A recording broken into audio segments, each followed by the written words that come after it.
Hi everybody, it's Lana from Sage and Sound, and today's video is about why people say mean things when they're fighting with their partners that they don't really mean, and is there any way that you can avoid this happening? The first thing to understand about people throwing insults at you when they're very upset, things that they later say they don't mean, is to understand why that happens. What's actually happening when they get into that space is that person is so upset, so far into their fight flight reaction that they're trying to push you away to escape the situation.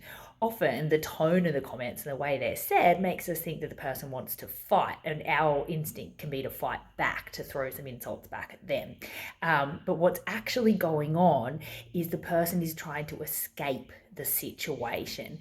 And what that means is that they've actually become overwhelmed with their emotions at a point before they get to that point. So we actually need to stop the argument before the person gets so upset, or as soon as they get so upset. So throwing insults back only makes it worse because it prolongs the argument. This person who's saying the insults, who initiates it, is trying to escape. So let them escape.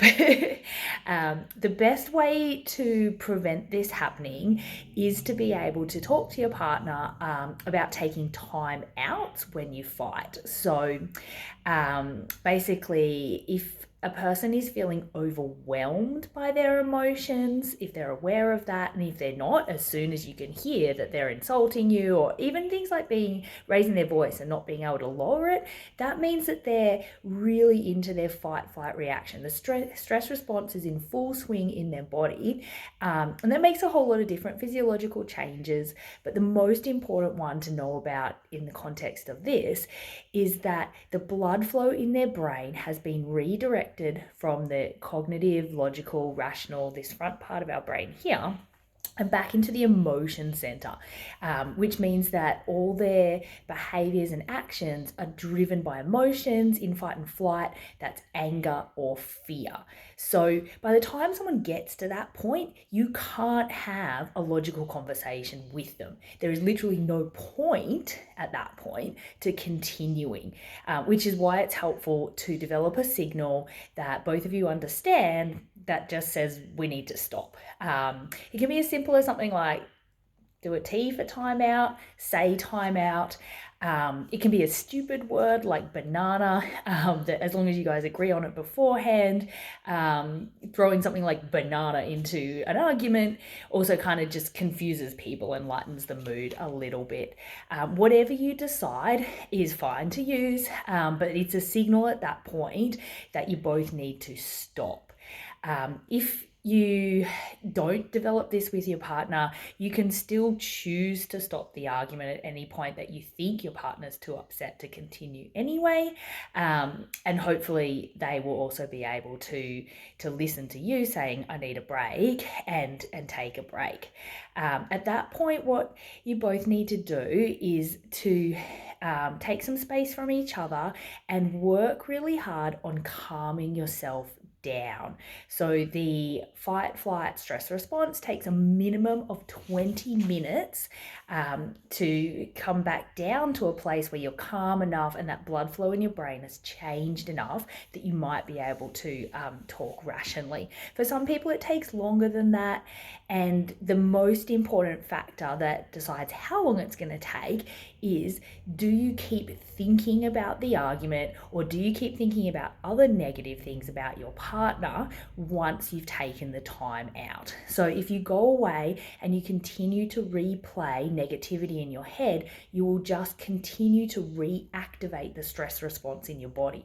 Your body just isn't that aware of the difference between things that your mind creates in your imagination and things that are really happening. So you will continue to create some of the stress response by going back over what was said, going back over the original cause of the disagreement, or bringing in any of those thoughts about those other things you don't like about your partner.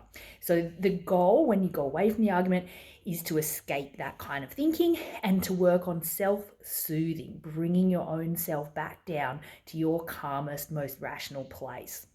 Again, even if your partner's not doing that, it's still your best strategy. You don't want to be caught up in emotion, and you're not protecting yourself by thinking about all the bad things about them. All you're doing is prolonging the problem. So you need to take some time to be kind to yourself and to do some things that you know are relaxing and soothing for you.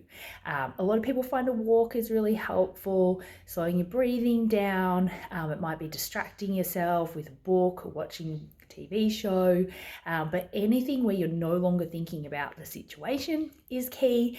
And then for extra points, you want to be doing something that actively brings down your stress response. So slowing your breathing down or doing some kind of physical exercise are going to be the best activities for that.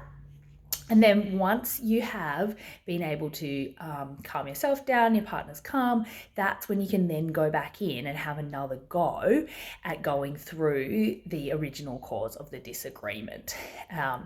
So hopefully by understanding what's going on and perhaps talking to your partner about what's going on, you can prevent your arguments getting to the point where you're throwing insults at each other because you're both too upset and you're trying to escape the situation. So that's my advice for trying to avoid why people throwing insults at you.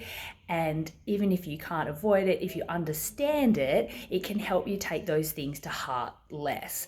I do believe the person doesn't actually mean them. When we're in fight or flight, it's a part of our body and brain that believes we might die. So a person in that space is going to do anything they can to escape the situation. And the less that you can take it personally, the better you'll be able to repair the original cause of the disagreement. All right, thanks for watching.